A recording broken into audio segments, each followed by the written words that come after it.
Well, hello guys. How's it going? Just got back from Barnes and Noble, and I'm just here to give you my book review of the book of Grant by Ron Chernow. It's just a recent one, came out last year in fall of 2017, I believe, and it really touches on a few things on who this man was and how he's had the most biggest impact on U.S. history, specifically the Civil War.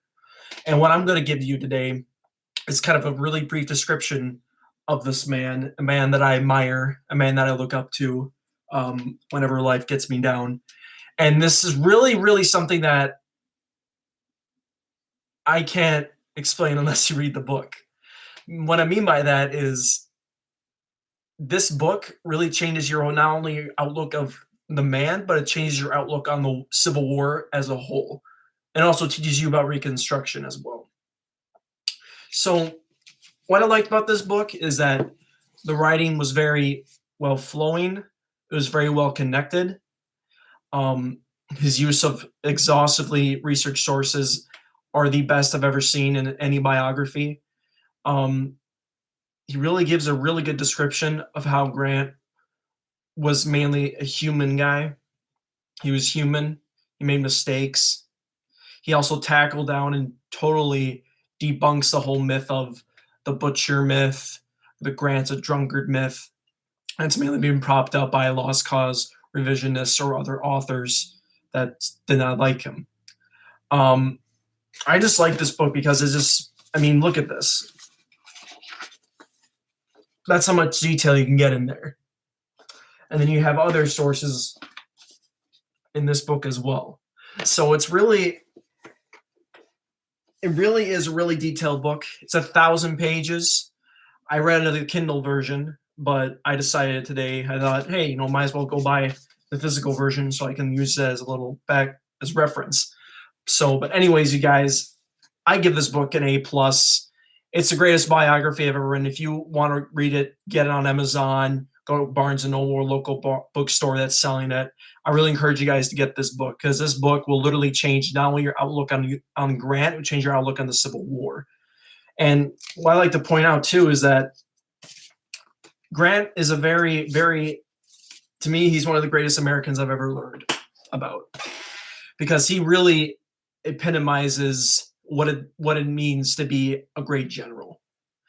And Ron Chernow in his book explains us that Grant was actually a better tactician than Robert E. Lee. He's a better strategic leader than Robert E. Lee. Example I can think of was the Vicksburg campaign, where he tries to figure out where he's supposed to besiege the Confederates in Vicksburg, Mississippi, because Vicksburg, if you know U.S. history, was mainly called the Gibraltar of the South because it guarded the South's main supply lines running from Texas and flowing down the Mississippi River, supplying Confederate armies east and west throughout the whole South. Um, it shows you how Grant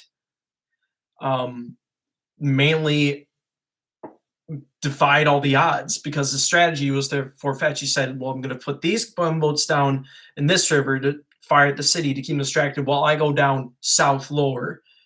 And his commanders, especially his best friend William Tecumseh Sherman, did not like this idea. He thought dividing the forces would sever his supply lines and conquer those supply lines. But it actually turned out he actually had a far-fetched strategy. Expand one army, go out this way, attack the city, cut off Vicksburg supplies, come into the west, attack their army, then besiege them. It's one of the greatest military campaigns I've ever read, even in one biography. And it just shows you, especially too, how if you remember lost cause revisionism, they always have this excuse that they never had a chance at winning. That's complete bullcrap. Okay, I'm going to say that right now. That is complete and utter bull. They had plenty of soldiers, well, not plenty of soldiers. They had plenty of good military discipline. They had war schools down there that taught Southern soldiers how to command properly and how to use terrain to their military strategic advantages. So there's no way in heck, there's no way that they had a losing chance. He also had agents up in the north, is what I learned about too, and I also did expanded research. They also created, I think it was like some biological weaponry. I'm not sure. I was watching a documentary on the History Channel about that. And it just really shows you how people just really did not take a keen for um, how the South reacted to the war. And Ron Chernow kind of explains all that. And especially now with the whole recent issue of Confederate statues being propped up and how the issues of the war are still affecting us today.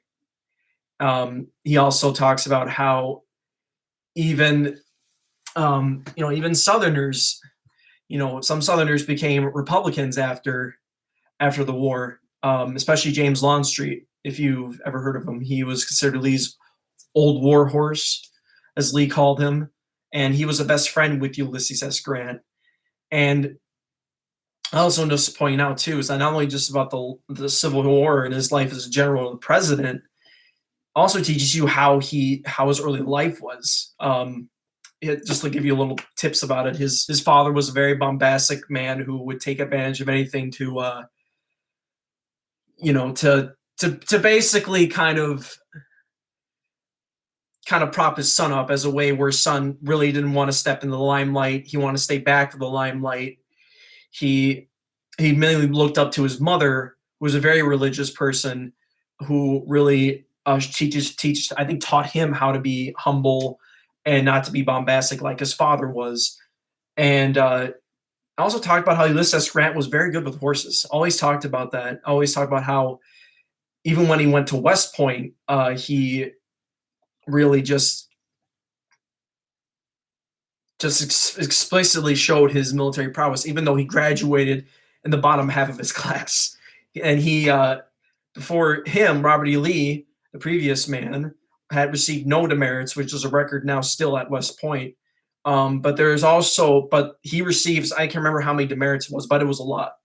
But he managed to persevere and graduate 21 in his class, which is pretty surprising. And what's really interesting about that too is that he didn't want to go to West Point. He wanted to be a farmer. And his father said, "You're going to West Point." He said, "I'm not going." When he said, "You will," because he wanted to show his son that he wanted to do something in his life, even though his son really did have something he wanted to do.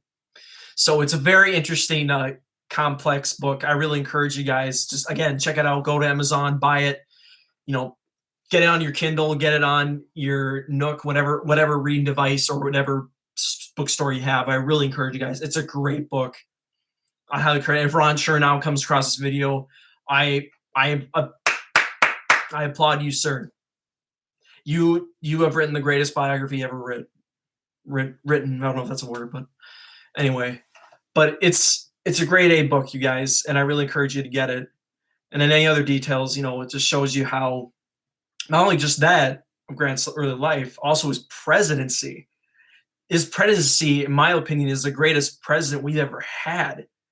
Takes out the Ku Klux Klan, has 3,000 indictments against the Klan, basically crushes them. He manages to save the country from an economic crisis and makes the economy efficient and running, a great economy, money flowing. He never had a war during his presidency. He stood up for the civil rights of every former slave by passing the 14th and 15th Amendments, which the 14th Amendment is a citizenship and 15th Amendment is the right to vote. And it's really, really interesting, you guys, that, it's very interesting to see, how Grant shows perseverance to this thing, despite the surrounding people that he mainly wanted to take advice from were corrupt. But what's great about this, though, he did not take part in the corruption dealings that his cabinet members were involved in. And he actually I don't know if you ever heard of the whiskey tax scandal. He actually went after these whiskey rings that were scandalous. He actually took out, I think it was like 300 of them. So it shows you that he really did want to tackle down at corruption. And he also wanted to be at peace with the Native Americans and wanted them to exist and get alongside with U.S. citizens coming across their land. And even his campaign slogan was, "Let us have peace." And I believe he lived up to that.